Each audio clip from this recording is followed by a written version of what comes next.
இப்போ நான் வந்து கடைக்கு போய் ஜங்க் ஃபுட் சாப்பிட்டேன். அதனால இந்த மாதிரி தினமும் ஜங்க் ஃபுட்டா சாப்பிட்டுட்டு இருந்தேன் ஒரு 6 மாசத்துக்கு. எனக்கு ஒபிசிட்டி வந்துடுச்சு. ஸோ எதனால எனக்கு ஒபிசிட்டி வந்துச்சு? ஜங்க் ஃபுட் சாப்பிட்டு அன்ஹெல்தியான சாப்பாடு சாப்பிட்றதால எனக்கு ஒபிசிட்டி வந்தது. ஒபிசிட்டி வந்ததுக்கு அப்புறம் எனக்கு என்ன ஆச்சு? சுகர் வந்துச்சு. அதுக்கப்புறம் வந்து கொலஸ்ட்ரால் வந்தது, பிபி ஏறிச்சு. இந்த மாதிரி நிறைய காம்ப்ளிகேஷன்ஸ், ஹெல்த் இஷ்யூஸ் வந்தது.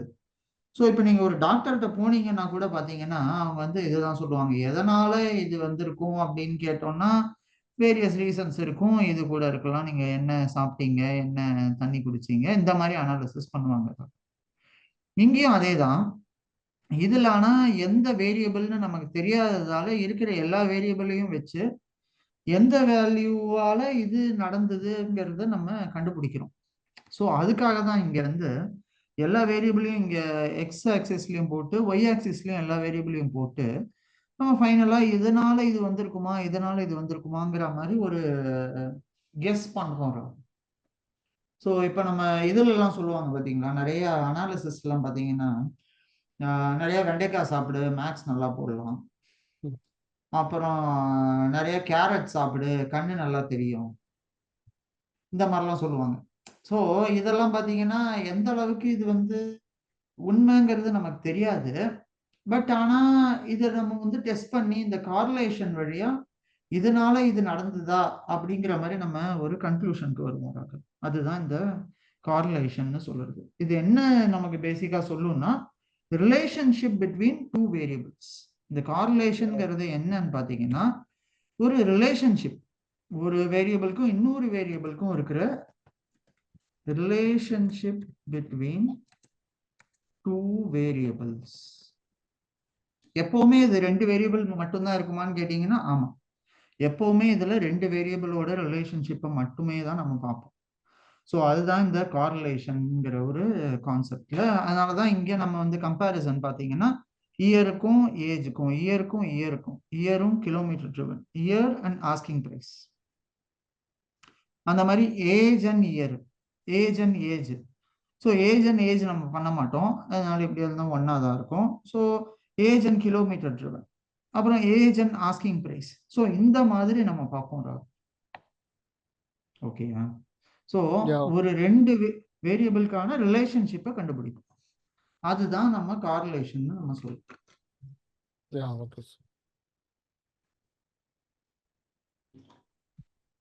அந்த ரிலேஷன்ஷிப்பை நம்ம எப்படி கண்டுபிடிப்போம்? அதை வந்து ஒரு ஆர் வேல்யூன்னு ஒரு வேல்யூ இருக்கு. இதுதான் அந்த வேல்யூ. அந்த வேல்யூ வந்து 0ல இருந்து 1க்குள்ள இருக்கும், இல்லைன்னா -0ல இருந்து -1க்குள்ள இருக்கும் நெகட்டிவா இருந்துச்சுன்னா. இது நமக்கு ரெண்டு விதமா இருக்கலாம். ஒன்று நெகட்டிவாகவும் இருக்கலாம், இல்லை பாசிட்டிவாகவும் இருக்கலாம். ஸோ ரெண்டு விதமான கார்லேஷன் இருக்கு. கரெக்டா? ஸோ நீங்க உங்களோட டைம் நிறைய காலையில ஒரு ஆக்டிவிட்டிக்கு ரொம்ப ரொம்ப நேரம் ஸ்பெண்ட் பண்றீங்க அப்படின்னா உங்களுக்கு உங்களோட ப்ரொடக்டிவிட்டி அன்னைக்கு கம்மியாகும். கரெக்டா? ஏன்னா more the time you spend on useless activities, உங்களோட ப்ரொடக்டிவான டாஸ்கை பண்ணுறதுக்கு உங்களுக்கு நேரம் இருக்காது. More the time you spend on useful task, உங்களுக்கு ரொம்ப முக்கியமான இருக்கிற டாஸ்க்ல நிறைய டைமை நீங்க ஸ்பெண்ட் பண்றீங்கன்னா உங்களுக்கு நிறைய டைம் மிச்ச டாஸ்க் பண்ணுறதுக்கு நிறைய டைம் கிடைக்கும். So is inversely related with one another. கரெக்டா? அந்த மாதிரி நம்ம வச்சுக்கலாம். ஓகே. ஸோ இப்போ நீங்க கார்லேஷன்னா என்னன்னு பார்த்துட்டீங்க. ஸோ இந்த ரிலேஷன்ஷிப் பிட்வீன் ரெண்டு இது, அதை நம்ம எப்படி கண்டுபிடிப்போம்? அந்த கார்லேஷனை CORRங்கிற ஒரு மெத்தட் இருக்கு, அதை வச்சு நம்ம கார்லேஷனை நம்ம கண்டுபிடிப்போம். ஸோ இந்த கார்லேஷனை வச்சு நம்ம என்ன செய்யலாம்னு பார்த்தீங்கன்னா இதுல வந்து நிறைய இதுல வச்சு நிறைய இன்ஃபர்மேஷன் நம்ம இதுல கேதர் பண்ணிக்க முடியும். கரெக்டான வேல்யூல நம்ம இதை வச்சு பார்க்கும்போது நம்மளால நிறைய விஷயங்கள் நம்மளால கரெக்டா ஒரு அனாலிசிஸ்க்கு கொண்டு வந்து பார்க்க முடியும். அதுக்குதான் இந்த கார்லேஷன்ங்கிறது நமக்கு யூஸ் ஆகுது. ஓகேயா? சரி, இப்ப நம்ம கார்லேஷன் பார்த்துட்டோம். அடுத்தது நான் உங்களுக்கு ஒரு கான்செப்ட் ஆஃப் இந்த கார்லேஷன்லாம் எப்படி நம்ம ஒரு இப்போ இந்த கார் டேட்டா செட் இருக்கு இல்லையா, இதுலயே நம்ம எடுத்து கொஞ்சம் அப்ளையும் பண்ண போறோம். ஸோ அது வந்து நம்ம நெக்ஸ்ட் செய்வோம். இது இப்ப பண்ணது இதுல கார்லேஷன் தானே சார்? ஆமா, இப்போ நம்ம பண்ணது கார்லேஷன் அனாலிசிஸ் தான். ஆனா இதை வந்து நம்ம ஒரு ப்ராஜெக்டா எடுத்து பண்ணும்போது இந்த 4 வேரியபிளையும் நியூமரிக் வேரியபிள்ஸ் மட்டும் வச்சு நம்ம இப்போதைக்கு பண்ணியிருக்கோம். இதை நம்ம திரும்ப வந்து பார்ப்போம். இப்போ நம்ம ஒரு கான்செப்ட் பார்க்க போறோம். இந்த கான்செப்டோட பேர் வந்து என்னன்னு பார்த்தீங்கன்னா, இந்த கான்செப்டோட பேரு அனோவா. அனோவா, ANNOVA, அனோவான்னு சொல்லுவோம். ஸோ இந்த அனோவா அப்படிங்கிறது என்னன்னு பார்த்தீங்கன்னா, அனாலிசிஸ் ஆஃப் வேரியன்ஸ் அப்படின்னா என்ன? ஸோ இந்த அனோவாங்கிற ஒரு மெத்தட்ல நான் உங்களுக்கு சொன்னேன். இதுல வந்து இப்ப நம்ம ஒரு ஒரு கான்செப்டும் பார்க்க போறோம். இதுல வந்து பாத்தீங்கன்னா ஹைபோதசிஸ் டெஸ்டிங்னு ஒன்று இருக்கு. அதை பத்தி நம்ம பார்க்க போறோம் கொஞ்ச நேரத்துல. இப்போ அதுக்கு முன்னாடி இந்த அனோவாங்கிறது என்னன்னு பாத்தீங்கன்னா, இந்த அனோவாங்கிறது என்னன்னா அனாலிசிஸ் ஆஃப் அ வேரியன்ஸ். இப்போ இது என்ன செய்யும்னு பாத்தீங்கன்னா, இது வந்து compare the mean value of one or more independent groups. Mean value of one or more independent groups எடுத்து to determine if they are statistically significant. அதாவது இந்த ரெண்டு வேரியபிளையும் நம்ம எடுத்து பார்த்துட்டு இது வந்து ஸ்டாட்டிஸ்டிக்கலி இது சிக்னிஃபிகண்டான வேல்யூவா இல்லையா அப்படிங்கிறத நம்ம கண்டுபிடிக்க இந்த அனோவாங்கிற ஒரு இதை யூஸ் பண்ணுவோம். ஸோ இதுல நம்ம எப்ப இதை யூஸ் பண்ண முடியும்னு பாத்தீங்கன்னா, நம்மளுக்கு ரெண்டு டைப் ஆஃப் வேரியபிளை பத்தி நான் இப்ப நான் உங்களுக்கு சொல்ல போறேன். ஒரு variable called as independent variable, இன்னொரு டைப் ஆஃப் வேரியபிள் வந்து டிபெண்டன்ட் வேரியபிள்னு சொல்லுவோம். Independent, dependent. ஸோ இந்த இண்டிபெண்டன்ட் வேரியபிள்னா என்ன என்ன உங்களோட ஒரு பிளைன் இங்கிலீஷ்ல சொல்லுங்களேன். இண்டிபெண்டன்ட் வேரியபிள்னா என்னவா இருக்கும்? Feel free. Feel free sir. ஃப்ரீயா இருக்கிற வேரியபிள்ங்கிறீங்களா? இண்டிபெண்டன்ட்னா தனித்து இருக்கக்கூடிய வேரியபிள். தனித்து இருக்கிறது. ஸோ இப்போ நான் வந்து இப்போ இந்த இந்த இந்த லிஸ்ட் ஆஃப் வேரியபிள்ஸ் எல்லாம் பார்க்கலாம் ராகவ். இந்த brand, model, year, age, kilometre driven, transmission, இந்த மாதிரி எல்லாம் வேரியபிள் இருக்கு. நான் இப்போ ஒரு ப்ராப்ளம் ஒன்று சொல்ல போறேன். அந்த ப்ராப்ளம்ல என்னன்னா, இந்த பிராண்டு, மாடல், இந்த மாதிரி வேரியபிள்ஸ் எல்லாம் கொடுத்து நான் வந்து இந்த ஆஸ்கிங் பிரைஸை கண்டுபிடி, ஒரு மாடல்ல இந்த ஆஸ்கிங் பிரைஸை கண்டுபிடிக்கிறதுக்கு வைக்கணும். அதாவது நான் என்னெல்லாம் வேல்யூஸ் கொடுப்பேன், நான் வந்து காரோட பிராண்ட் என்னன்னு கொடுத்துருவேன், அதோட மாடல் என்னன்னு சொல்லுவேன், இல்லைன்னா இயர் ஆஃப் மேனுஃபேக்சரிங் கொடுப்பேன், அது வந்து எவ்வளோ இயர்ஸ் ஓல்டுங்கிறது நமக்கு அதுலேருந்து தெரிஞ்சிடும், எவ்வளோ கிலோமீட்டர் அந்த கார் ஓடி இருக்குங்கிறத பற்றின இன்ஃபர்மேஷன் கொடுப்பேன், அப்புறம் அதோட ஃபியூவல் டைப் என்ன, பெட்ரோலா டீசலா, எவ்வளோ சிலிண்டர்ஸ் இருக்கு அதில், என்ன மாதிரி டைப் ஆஃப் இன்ஜின், அந்த மாதிரி டீட்டெயில்ஸ் கொடுப்பேன். அப்புறம் இதோட காரோட ஓனர், ஃபர்ஸ்ட் ஓனரா செகண்ட் ஓனரா, அந்த மாதிரி கொடுப்பேன். இந்தந்த வேரியபிள்ஸ் எல்லாம் நான் கொடுத்து இந்த வேரியபிள்ஸை வச்சு நான் ஒரு பிரைஸுங்கிற ஒரு வேரியபிளை கண்டுபிடிக்கிறேன். சரியா?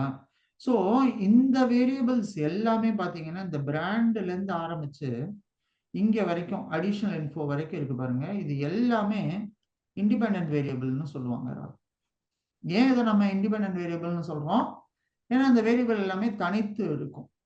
ஸோ ஒன்னோட ஒன்று டிபெண்ட் ஆகி இருக்காது. ஸோ மேபி இது ரெண்டு டிபெண்ட், இது ஏஜும் இயரும் டிபெண்ட் இல்லையா? ஏன்னா இயர் ஆஃப் மேனுஃபேக்சருக்கும் ஏஜ் அதை வச்சுதான் நம்ம கண்டுபிடிப்போம். ஏன்னா இதுவும் டிபெண்டான வேரியபிள். ஆனா இதெல்லாத்த விட முக்கியமான டிபெண்டன்ட் வேரியபிள் எதுன்னா ஆஸ்கிங் பிரைஸ். ஏன் ஆஸ்கிங் பிரைஸ் டிபெண்டன்ட் வேரியபிள்? இந்தந்த வேரியபிள்ஸ் எல்லாம் இருக்கும்போது இந்த வேரியபிளை பேஸ் பண்ணி தான் இது வரும். ஸோ அதனால ஆஸ்க் பிரைஸ்ங்கிறது டிபெண்டன்ட் வேரியபிள்.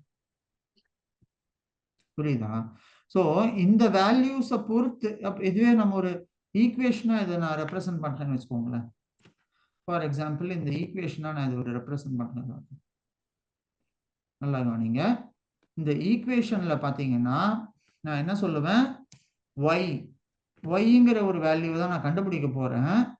அந்த ஒய்ங்கிற வேல்யூவோட இது எப்படி இருக்க போகுதுன்னா x1 plus x2 plus x3 plus x4 இந்த மாதிரி என்கிட்ட ஒரு 10 வேரியபிள் இருக்கு, x10 வரைக்கும் இருக்கு.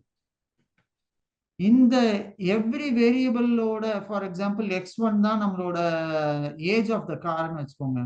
இதுக்கு நான் ஒரு வெயிட் ஒன்று அசைன் பண்ணுவேன். இதுக்கு ஃபார் எக்ஸாம்பிள் 0.6 அந்த மாதிரி ஒரு வெயிட் ஒன்று அசைன் பண்ணுவேன். 0.6 times of x1 plus 0.2 times of x2. இந்த மாதிரி ஒவ்வொரு வேரியபிளுக்கும் நான் ஒரு வெயிட் ஒன்று அசைன் பண்ணுவேன்.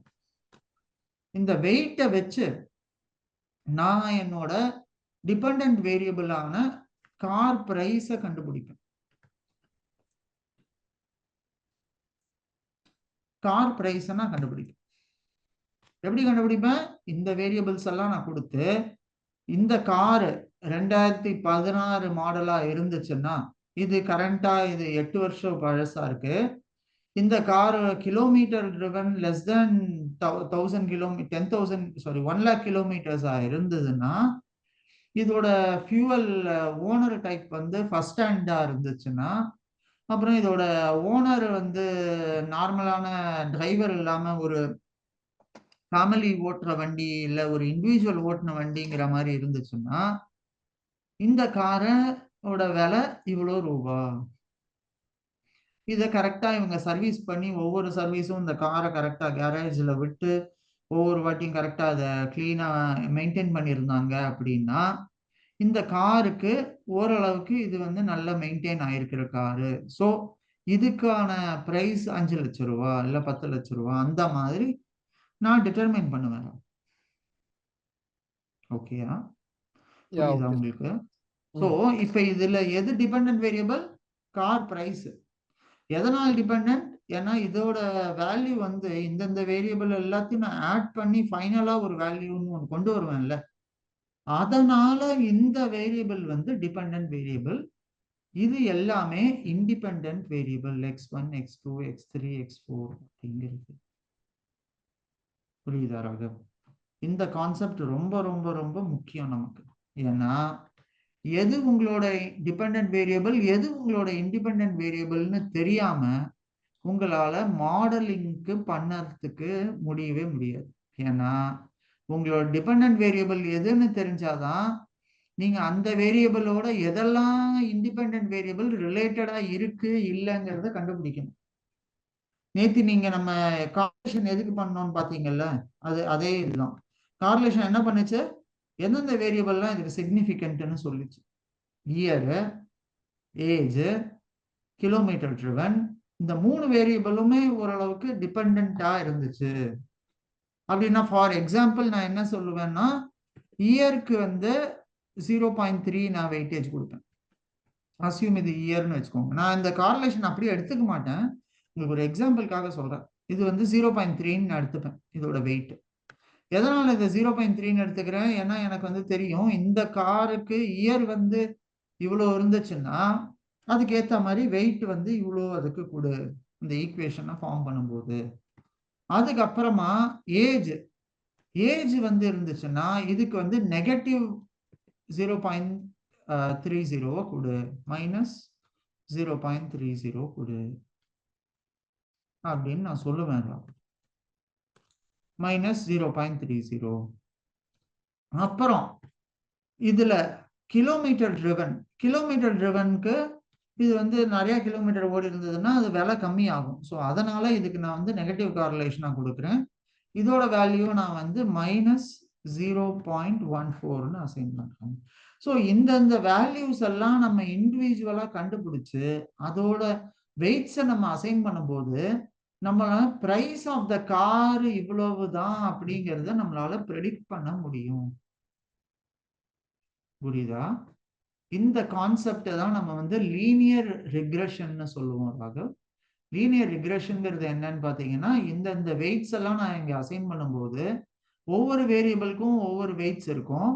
அந்த வேரியபிள்ஸோட வெயிட்ஸ் எல்லாம் நான் கண்டுபிடிச்சிட்டேன்னா, கண்டுபிடிச்சு அப்புறமா எனக்கு இது ஒரு ஈக்குவேஷன்ல நான் இதை ஃபிட் பண்ணிட்டேன் அப்படின்னு வச்சுக்கோங்களேன். அப்ப என்னால ஈஸியா ஃபியூச்சர்ல ஏதாவது ஒரு கார் வரப்போகுதுன்னாலும் அதோட பிரைஸை என்னால ஈஸியா ப்ரெடிக்ட் பண்ண முடியும். ஏதாவது கேள்விகள் இருக்கா உங்களுக்கு? இதோட வேல்யூஸோட டேட்டா எல்லாம் வந்து அக்யூரேட்டா இருக்குமா இல்லை அப்ராக்சிமேட்டட் வேல்யூவா சார்? இது வந்து அக்யூரேட்டா ஆக்க வேண்டியது நம்ம வேலை, ராகவ். சரியா?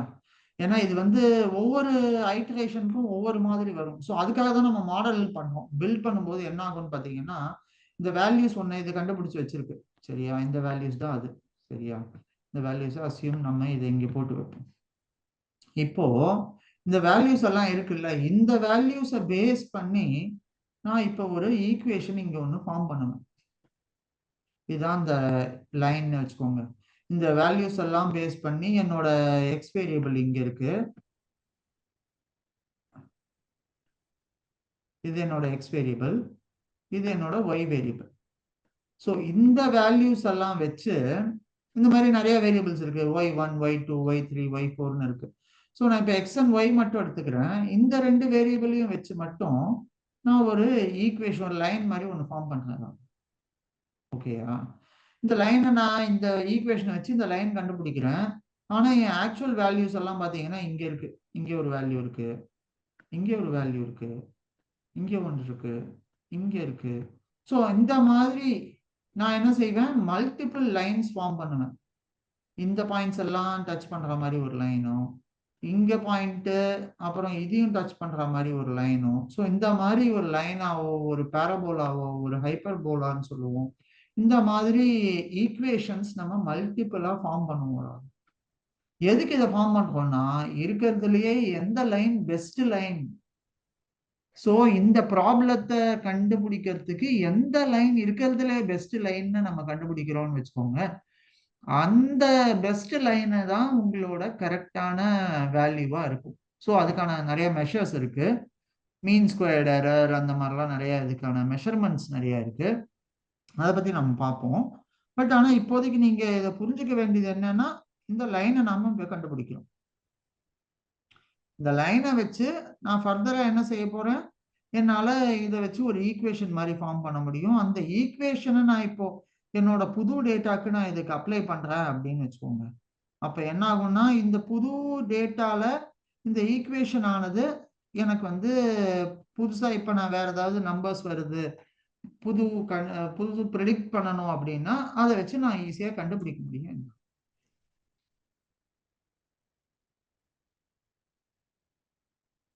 சரியாக? Okay sir. Yeah sir. ஓகேயா? இதுதான் நம்ம ஈக்குவேஷனோட கான்செப்ட். இந்த லீனியர் ரிக்ரெஷன்ங்கிறதே இதுதான். ஆனா நம்ம இப்ப இதை பத்தி லீனியர் ரெகுலேஷனை பத்தி இப்ப பார்க்க மாட்டோம். இதோட உங்களுக்கு நான் இப்ப சொன்னது என்ன, இண்டிபெண்டன்ட் வேரியபிள், டிபெண்டன்ட் வேரியபிள். அதாவது இந்த அனோவாங்கிறதுக்கு எதுக்கு நான் இந்த இண்டிபெண்டன்ட் டிபெண்டன்ட்டை பத்தி சொன்னேன்னா, இந்த அனோவாவா நீங்க ஒரு அனாலிசிஸ் ஆஃப் வேரியன்ஸ் நீங்க பண்ணணும் அப்படின்னீங்கன்னா, இது வந்து நீங்க வந்து இதுக்கு இண்டிபெண்டன்ட் வேரியபிள் எப்படி இருக்கணும்னு பாத்தீங்கன்னா, independent variable should be categorical. அப்படின்னா என்ன, இது வந்து நியூமரிக்கா இருக்கக்கூடாது. கேட்டகாரிகள்னா என்ன Raghav? Group of data sir. Group of data. இங்க இந்த பர்டிகுலர் டேட்டா செட்ல எதெல்லாம் கேட்டகாரிக்கல்? Brand sir. பிராண்ட், அப்புறம் model sir. Uh year. Year okay. Owner sir. Owner very good. Fuel type sir.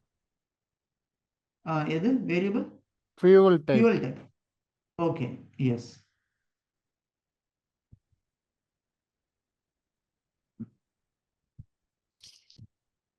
Posted date. Fuel type ஒன்று இருக்கு சார். அப்புறம் poster date, uh price வைஸாகவும் வச்சு பிடிக்கலாம் சார். எது? Ask price. ஆஸ்க் பிரைஸ் கேட்டகாரிகளா? இப்போ 10 lakhs மேலே இருக்க ஃபுல்லாக எடுக்கலாம், அந்த மாதிரி அப்படிலாம் வராதா சார்? எப்பவுமே கேட்டகாரிக்கல்னா நம்பர்ஸ் அதுல இருக்கக்கூடாது. நான் உங்களுக்கு அந்த முன்னாடி ஒரு வாட்டி எக்ஸ்பிளைன் பண்ணேன், ஞாபகம் இருக்கா? கேட்டகாரிக்கல், நியூமரிக்கல், டைப்ஸ் ஆஃப் டேட்டான்னு வச்சு பார்க்கும்போது நம்ம வந்து இந்த ரேஷியோ, இன்டர்வல், அந்த டைப் ஆஃப் டேட்டாலாம் பார்த்தோம். ஸோ அந்த இதுல பார்க்கும்போது பார்த்தீங்கன்னா கேட்டகாரிக்கல்ங்கிறது எப்பவுமே ஒரு கேட்டகரியா தான் இருக்கும். அதை நான் வந்து சம்மோ இல்லை அதை வந்து டிவிஷனோ அரித்மெட்டிக் ஆப்ரேஷன்ஸோ அந்த மாதிரி அடிஷன் மல்டிப்ளிகேஷன் அந்த மாதிரிலாம் அதெல்லாம் பண்ண முடியாது. அந்த டைப் ஆஃப் வேரியபிள்ஸ் தான் கேட்டகாரிக்கல் வேரியபிள்ஸ் நம்ம சொல்லுவோம். இதை வந்து நம்ம டெசிமல் ஃபார்மேட்ல ரெப்ரசன்ட் பண்ண முடியாத வேரியபிள்ஸ் எல்லாமே, ஆல்மோஸ்ட் எல்லாமே கேட்டகாரிக்கல்லாக தான் நம்ம கன்சிடர் பண்ணுவோம். ஓகேயா?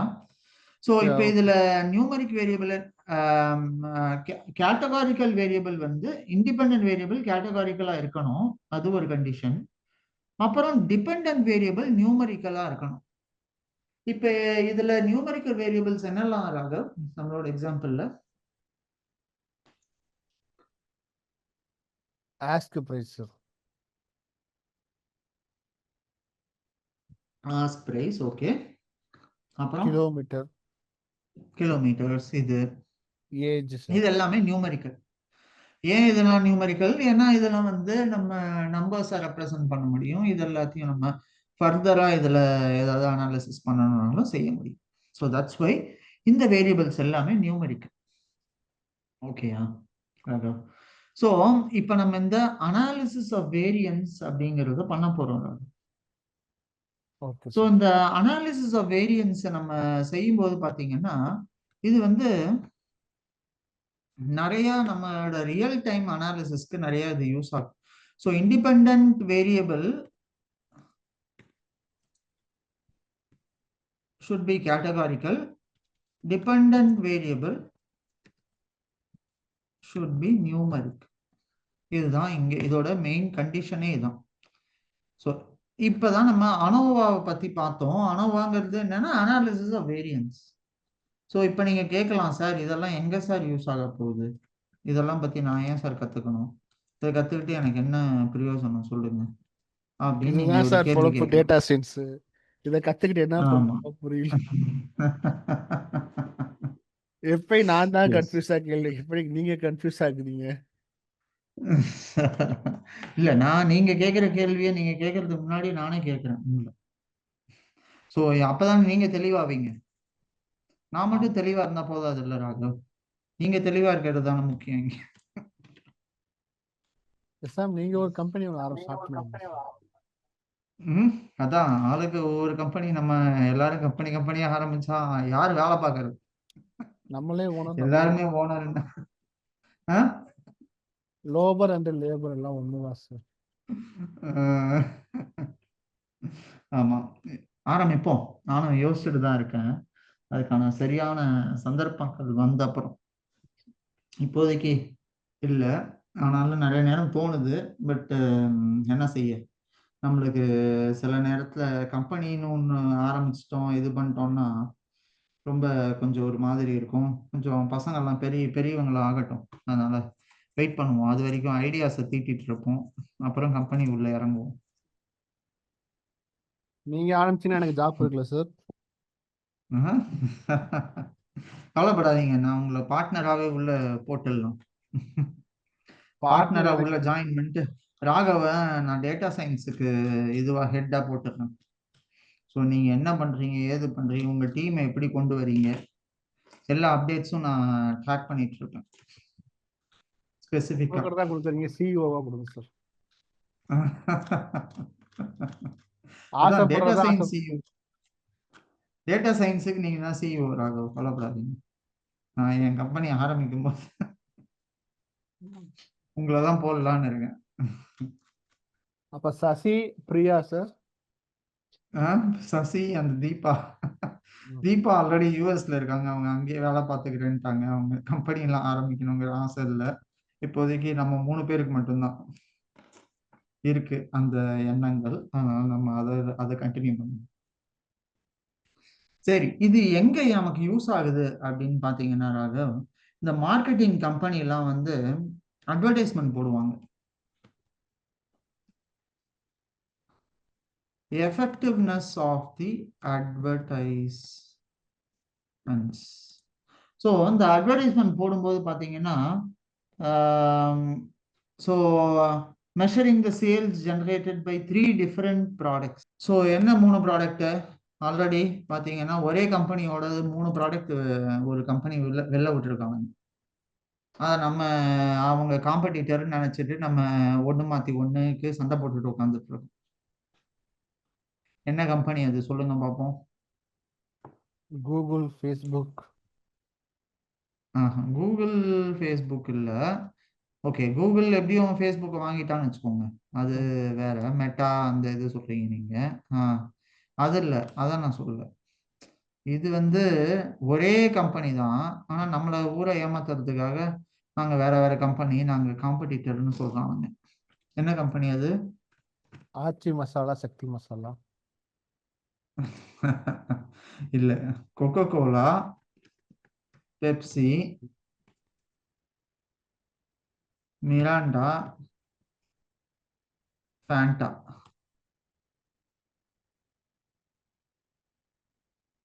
ஃபேண்டா, 7up, ஸ்ப்ரைட்டு, இதெல்லாம் பாத்தீங்கன்னா எல்லாம் என்ன, எல்லா கம்பெனிக்கும் ஒரே ஒருத்தன் தான் ஓனர்.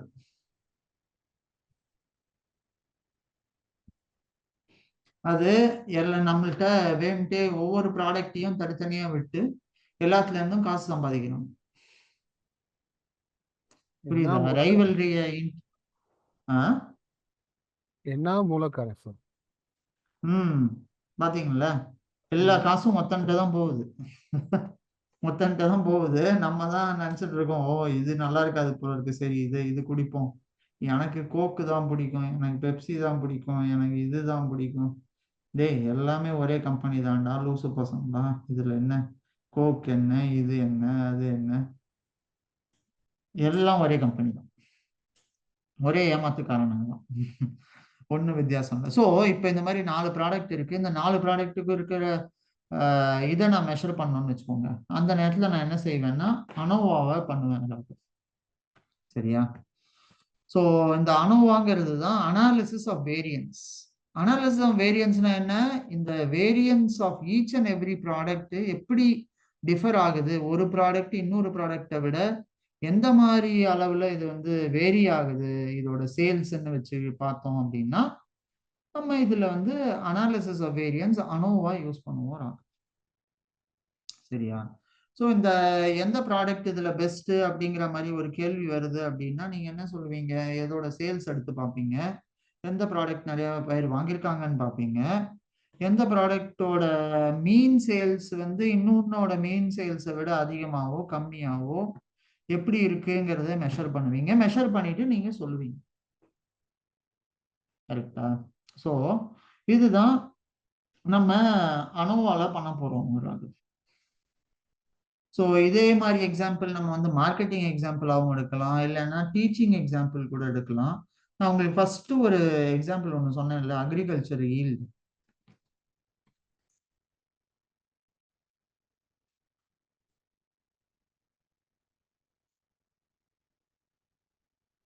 ஸோ இந்த அக்ரிகல்ச்சரல் ஈல்டு இதுல பாத்தீங்கன்னா நம்ம வந்து டிஃப்ரெண்ட் ஃபெர்டிலைசர் யூஸ் பண்ணுவோம்னு சொன்னேன்னா முன்னாடி உங்களுக்கு, டிஃப்ரெண்ட் ஃபெர்டிலைசர்ஸ், அதோட யூசேஜும், ஒரு ஃபெர்டிலைசரை விட இன்னொரு ஃபெர்டிலைசர் எது நல்லா இருக்கு எது நல்லா இல்லைங்கிற மாதிரி டிட்டர்மின் பண்ணுவோம். ஸோ இதுக்கும் நம்ம அனோவா தான் யூஸ் பண்ணுவோம்.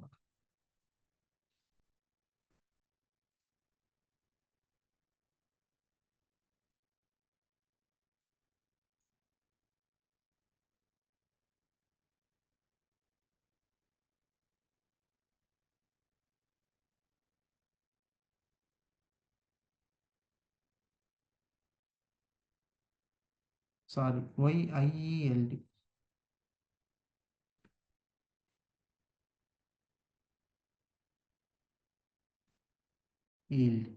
ஸோ இதுக்கும் நம்ம அனோவா தான் யூஸ் பண்ணுவோம். ஸோ பர்டிகுலரா பாத்தீங்கன்னா இந்த மாதிரி ஆக்டிவிட்டீஸ்லாம் நம்ம செய்யும் போது நம்ம யூஸ் பண்ண போற டெக்னிக் பேரு அனோவான்னு சொல்லுவோம். சரியா? இப்ப நம்ம குயிக்கா ஒரு எக்ஸாம்பிள் பார்த்துடலாமா?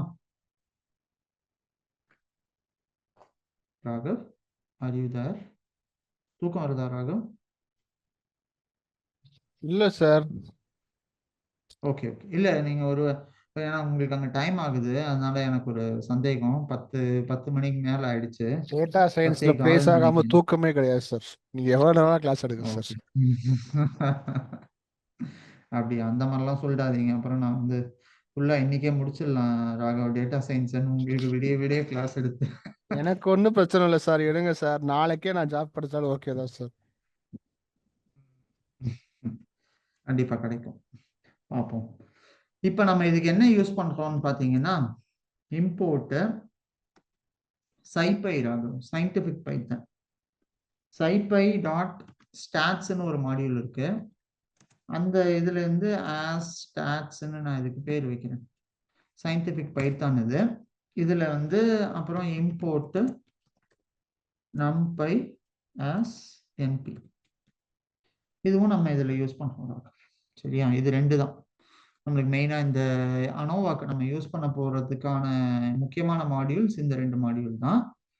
இந்த ரெண்டு மாடியூல்லையும் என்னன்னு பாத்தீங்கன்னா, என்னாச்சு, import is failing due to missing package. ஓ, பேக்கேஜ் பேரு தப்பு. Okay, numpy as np. Okay fine. இந்த ரெண்டு மாடியூலும் இம்போர்ட் பண்ணியாச்சு. இப்போ நான் வந்து இங்க குரூப் 1ன்னு ஒரு குரூப் வைக்கிறேன். ஸோ ஃபார் எக்ஸாம்பிள் இந்த குரூப்புக்கு வந்து இதான் சேல்ஸ்ன்னு வச்சுக்கோங்க. குரூப் 2க்கு இதான் சேல்ஸ். அப்புறம் நான் ஒரு குரூப் 3ன்னு ஒன்று கிரியேட் பண்ணேன். குரூப் 3க்கு இதான் சேல்ஸ். எல்லாமே மில்லியன்ஸ்ல இருக்குன்னு வச்சுக்கோங்களேன். இப்போ நான் உங்கள்கிட்ட ஒரு கேள்வி கேட்கிறேன். இந்த குரூப் 1க்கும் குரூப் 2க்கும் குரூப் 3க்கும் என்ன வித்தியாசம் அப்படிங்கிறத கேட்கிறேன். எல்லாமே நான் அரேயா டிக்ளேர் பண்ணிக்கிறேன். np.array of இது குரூப் 1, அதே மாதிரி இது np.array of இது குரூப் 2,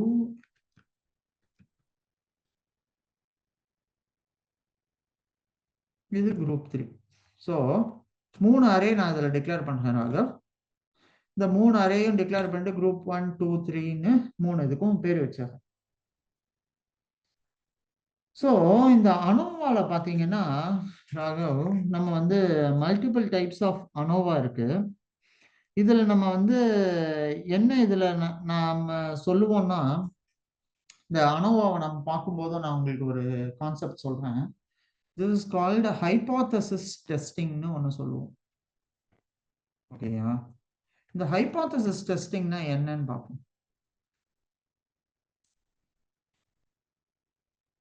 இந்த ஹைபோதசிஸ் டெஸ்டிங்னா என்னன்னா, நான் மனசுக்குள்ள ஒரு அசம்ஷன் வச்சிருப்பேன்.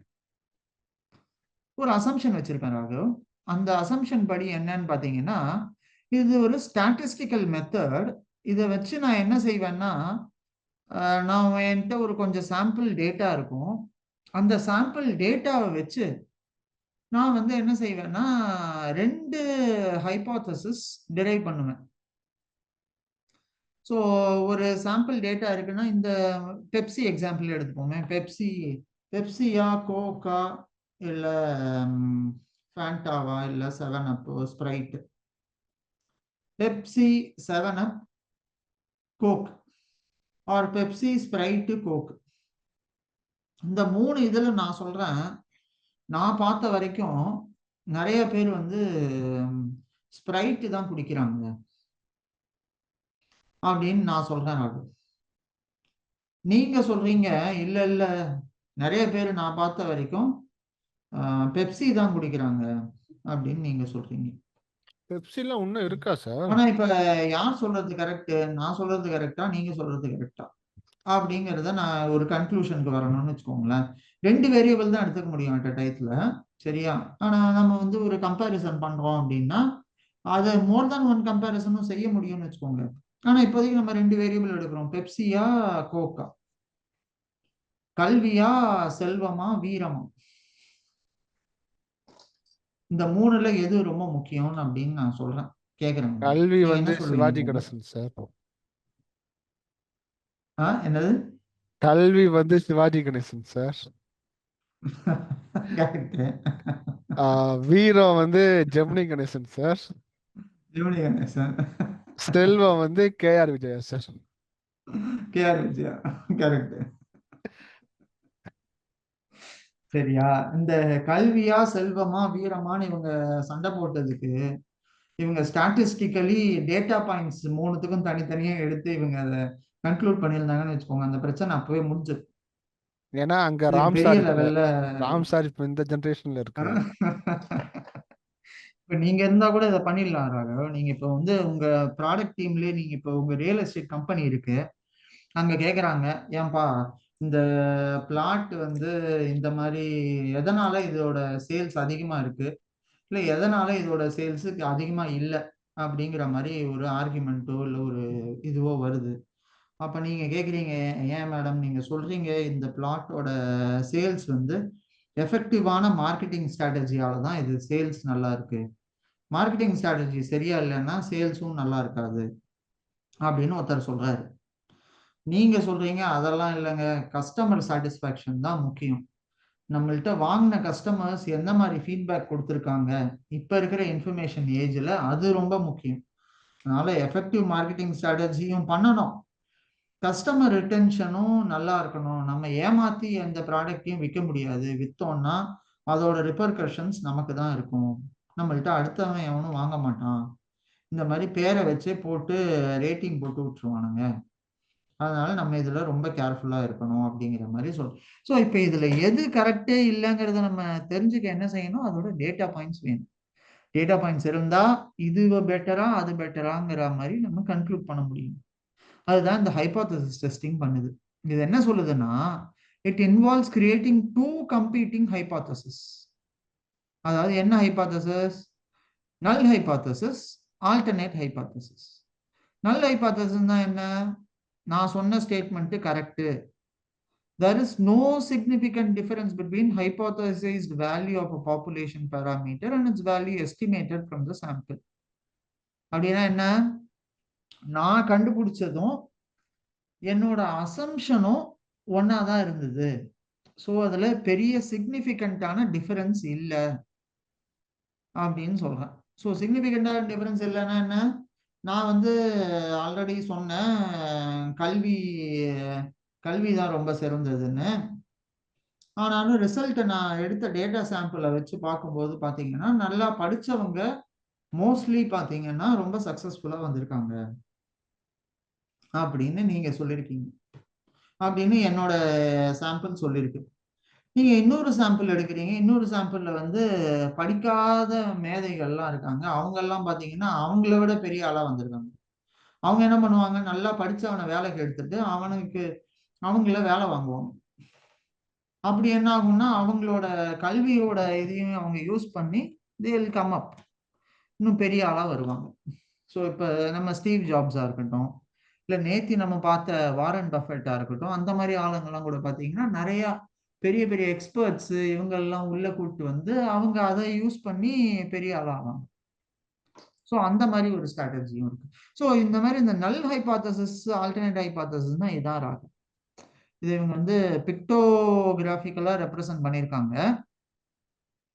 இதுல வந்து நம்ம இதை பெல்கோவாவும் சொல்லியிருக்காங்க. நல் ஹைபாத்தசிஸ்னா நான் சொன்னதை அக்செப்ட் பண்றது கரெக்ட், ஆல்டர்னேட் ஹைபாத்தசிஸ்னா அதுக்கு இல்லை, கரெக்ட் இல்லை, wrong. So the opposite of null hypothesis தான் ஆல்டர்னேட் ஹைபாத்தசிஸ். சரியா? இப்போ நம்ம இந்த ஹைபோதசிஸ் டெஸ்டிங் பண்ணும்போது பார்த்தீங்கன்னா நம்ம வந்து ஒரு வேல்யூ கால்குலேட் பண்ணுவோம்.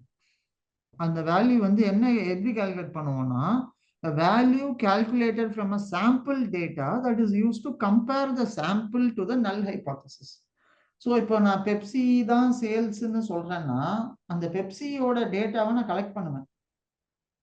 ஃபர்ஸ்ட் அந்த டேட்டாவை கலெக்ட் பண்ணிட்டு அதோட மீன் வேல்யூவோ இல்லை அதோட மீன் வேல்யூவோ எடுப்பேன். மீன் வேல்யூவை எடுத்து ஆன் அண்ட் ஆவரேஜ் பெப்சியோட சேல்ஸ் $10 மில்லியன் ஒரு வருஷத்துக்கு minimum on an average $10 million இருக்கு அப்படிங்கிறத நான் கன்க்ளூட் பண்றேன். அப்புறம் பாத்தீங்கன்னா நீங்க இன்னொரு ஒரு இதை எடுத்துட்டு அதுல சொல்றீங்க இல்ல இதுல வந்து 12 மில்லியன் இருக்கு இன்னொரு ப்ராடக்ட், இதை விட இது இன்னும் நல்லா பர்ஃபார்ம் பண்ணுதுங்கிற மாதிரி சொல்றோம். ஸோ அப்போ என்ன ஆகும், என் ஹைபோதசிஸ் நல்ல ஹைபோதசிஸ் ரிஜெக்ட் ஆயிடும், ஆல்டர்னேட் வந்துடும். ஸோ இதுக்கு என்ன சொல்லுவோம்னா அப்புறம் இந்த பி வேல்யூன்னு ஒன்று இருக்கும். பி வேல்யூன்னு என்னன்னு பார்த்தீங்கன்னா at least as an extreme assuming null hypothesis is true, நம்ம வந்து ஒரு பி வேல்யூன்னு ஒரு ப்ராபபிலிட்டி வேல்யூன்னு சொல்லுவாங்க. ஸோ இந்த வேல்யூ ஒன்று நம்ம கண்டுபிடிப்போம். ராகு இந்த பி வேல்யூ ஜென்ரலா நம்ம பார்த்தீங்கன்னாலே 0.05 5% அந்த மாதிரி வச்சிருப்போம் நம்ம. ஸோ இந்த பி வேல்யூ பார்த்தீங்கன்னா இது வந்து நம்ம லாகரிதமிக் டேபிள் மாதிரி ஒன்று இருக்கும். அதில் நம்ம பி வேல்யூ ஃபார் இதுன்னு சொன்னாலே நமக்கு அதில் ஒரு பி வேல்யூ கொடுத்துருப்பாங்க. ஸோ இந்த நமக்கு இப்போ ரெண்டு வேணும், ஒன்று சாம்பிள் வேல்யூ, இன்னொன்று பி வேல்யூ. ஸோ இந்த ரெண்டு வேல்யூவும் நமக்கு தெரிஞ்சதுன்னு வச்சுக்கோங்களேன். இதை வச்சு நம்ம சொல்லிடலாம் நம்மளோட சாம்பிள் வேல்யூ வந்து பி வேல்யூக்கு பக்கத்துல இருக்கா இல்லை பி வேல்யூ விட கம்மியா இருக்கா அதிகமா இருக்கா அப்படின்னு நம்ம தெரிஞ்சுக்கிட்டா அதை வச்சு நம்ம ஈஸியா சொல்ல முடியும் இந்த நல்ல ஹைபோதசிஸ் அக்செப்ட் பண்ணலாமா ரிஜெக்ட் பண்ணலாமாங்கிறது. சரியா, ரெண்டு வேல்யூ எனக்கு தெரியணும், சாம்பிள் ஸ்டாட்டிஸ்டிக்ஸ் வேல்யூவும் பி வேல்யூவும் தெரியணும். அதை வச்சு நான் இப்ப கம்பேர் பண்ணி பார்த்தேன்னா என்னால ஈஸியா சொல்லிட முடியும், என்னால இந்த நல்ல ஹைபோதசிஸ் அக்செப்ட் பண்ணணுமா இல்ல ரிஜெக்ட் பண்ணணுமாங்கிற விஷயத்த நான் ஈஸியா சொல்லிட முடியும். சரியா, ஸோ இப்போ நம்ம ஒரு எக்ஸாம்பிளோட பார்ப்போம். இப்போதைக்கு இது கொஞ்சம் உங்களுக்கு வேகா இருக்கலாம், புரியும் போது நம்ம இப்போ இதை இம்ப்ளிமெண்ட் பண்ணி பார்ப்போம், அப்போ உங்களுக்கு இன்னும் பெட்டரா புரியும். ஸோ இப்போ இந்த 3 குரூப் இருக்கு, குரூப் 1, குரூப் 2, குரூப் 3. சரியா, இந்த 3 குரூப் இருக்கிறாங்க. இந்த 3 குரூப்புக்கும் நான் உங்களுக்கு சொல்லியிருக்கேன், நான் இப்ப வந்து என்ன பண்ண போறேன்னா ஒன் வே அனோவா கண்டுபிடிக்க போறேன். ஒன் வே அனோவா அப்படின்னா என்னன்னா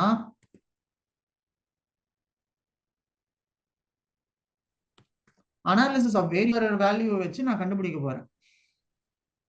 இதுக்கு எனக்கு ரெண்டு வேல்யூ வேணும், ஒன்னு எஃப் ஸ்டாட்டிஸ்டிக்ஸ் வேணும், இன்னொன்னு பி வேல்யூ வேணும்.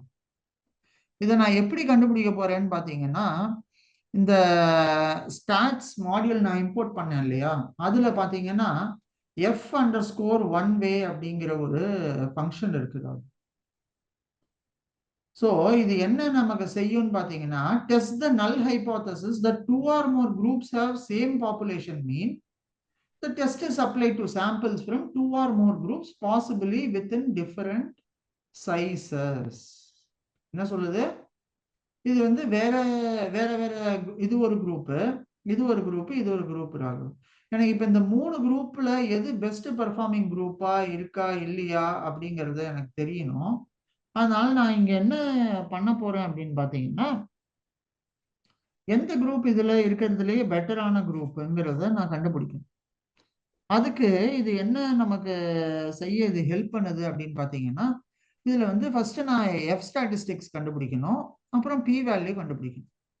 இது ரெண்டும் என்னங்கிறது எனக்கு தெரியாது, அதனால நான் இந்த வேல்யூவை ஃபர்ஸ்ட் சப்ளை பண்ணிட்டேன்னா இதுல நம்பர் ஆஃப் ஐட்டம்ஸ் இருக்கு இல்லையா, இதை வச்சு 1 2 3 4 5 அதை வச்சு இந்த பி வேல்யூ ஆட்டோமேட்டிக்கா டிட்டர்மைன் ஆகும். ஸோ இதுக்கு வந்து நம்ம கால்குலேஷன் தெரியணுங்கிற அவசியம் இல்லை, இது நம்மளோட பைத்தானே பண்ணிடும்.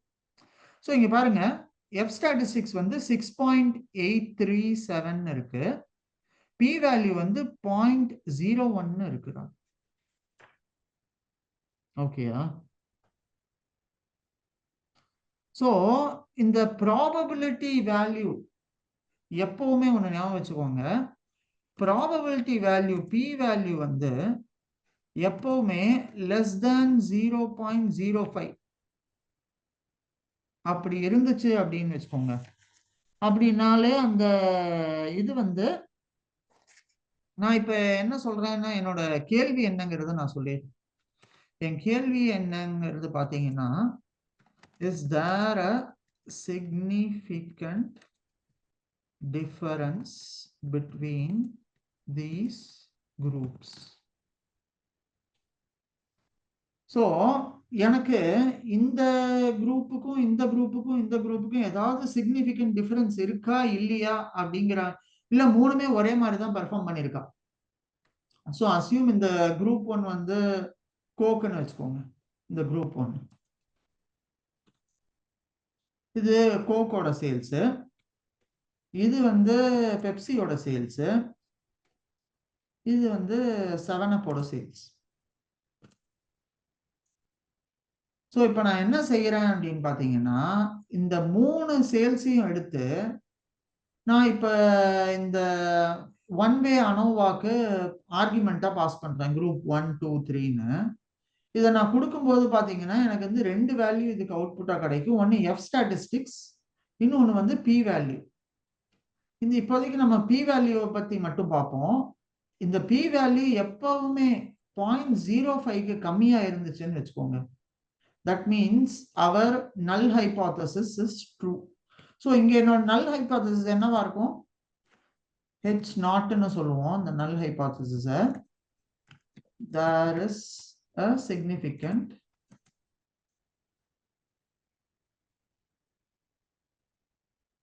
difference between these groups. Alternate hypothesis என்ன சொல்லுவோம்? H1 there is no significant difference between these groups. Okay,